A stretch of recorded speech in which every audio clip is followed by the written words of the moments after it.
3. Bismillahirrahmanirrahim. Assalamualaikum warahmatullahi wabarakatuh. Yang terhormat Bapak Dhani Muhtada, MAG, MA, MPA, PhD, selaku pengasuh Pesantren Riset Al-Muhtada. Sebelumnya perkenalkan, nama saya Solihul Abidin, Mahasantri Pesantren Riset Al-Muhtada Angkatan 4. Di video saya kali ini, saya akan menjelaskan terkait topik skripsi apa yang saya ambil, kemudian mengapa saya mengambil topik tersebut, serta sejauh mana progres saya dalam pengerjaan skripsi kali ini. Dalam skripsi saya mengambil judul Perubahan Mekanisme Harmonisasi Rancangan Peraturan Daerah dalam Undang-Undang Nomor 13 Tahun 2022, Perspektif Politik Hukum.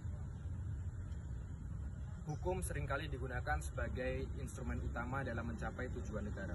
Akan tetapi, perlu diingat bahwa pembentukan hukum seringkali dipengaruhi oleh dinamika politik. Dalam pasal 58 Undang-Undang Nomor 13 Tahun 2022 mengubah mekanisme harmonisasi rancangan peraturan daerah, di mana semua rancangan peraturan daerah, baik itu yang berasal dari kepala daerah maupun DPRD, harus melewati proses harmonisasi yang dilakukan oleh instansi vertikal, yakni Kementerian Hukum dan HAM. Untuk rumusan masalah saya, yang pertama adalah bagaimana pengaturan pasal 58 Undang-Undang Nomor 13 Tahun 2022 dalam konteks harmonisasi rancangan peraturan daerah. Kemudian yang kedua adalah bagaimana politik hukum dari pasal 58 Undang-Undang Nomor 13 Tahun 2022. Untuk grand teori yang saya gunakan dalam penelitian saya adalah teori politik hukum yang dikemukakan oleh Profesor Mahfud MD. Dalil dari teori tersebut adalah mengemukakan bahwa setiap karakter hukum dipengaruhi oleh konfigurasi politik di belakangnya. Dalam penelitian saya akan menjelaskan yang pertama terkait dengan pengaturan pasal 58 ini.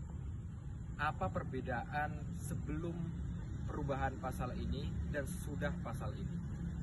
Kemudian juga akan menjelaskan terkait implikasi dari perubahan pasal ini terhadap proses legislasi di daerah. Kemudian untuk politik hukum dari pasal 58 ini, saya akan menjelaskan bagaimana urgensi di balik pembentukan pasal 58 ini, apa latar belakang politik hukum sosial dan ekonomi yang melatar belakangi, kemudian juga apa landasan filosofis, yuridis, dan juga sosial yang melatar belakangi pembentukan pasal ini, serta melihat bagaimana karakter hukum pasal ini ditinjau dari konfigurasi politik yang melatar belakangi. Profesor Mahfud MD mengklasifikasikan bahwa konfigurasi politik yang bersifat demokratis cenderung membentuk produk hukum yang bersifat responsif. Kemudian untuk konfigurasi politik yang bersifat otoriter cenderung membentuk produk hukum yang bersifat ortodoks. Klasifikasi ini dilakukan dengan melihat indikator-indikator yang tentu relevan, seperti bagaimana kebebasan pers pada waktu pembentukan undang-undangnya, kemudian bagaimana kuat atau tidaknya legislatif dan juga peran partai politik, kemudian sejauh mana apakah ada intervensi dari lembaga eksekutif dan sebagainya. Kemudian dalam hal ini juga ada 3 cakupan studi politik hukum yang saya gunakan untuk membedah pasal 58 ini. Yang pertama adalah bagaimana hukum yang diberlakukan dan yang tidak diberlakukan dalam rangka mencapai tujuan negara. Kemudian adalah latar belakang politik dalam pembentukan pasal ini, serta implementasi di lapangan apakah sudah.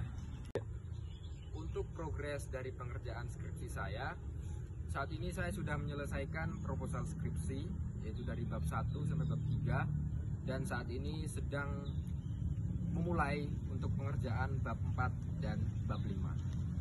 Mungkin itu saja yang bisa saya sampaikan. Mohon maaf apabila ada kesalahan. Wabillahi taufiq wal hidayah. Wassalamualaikum warahmatullahi wabarakatuh.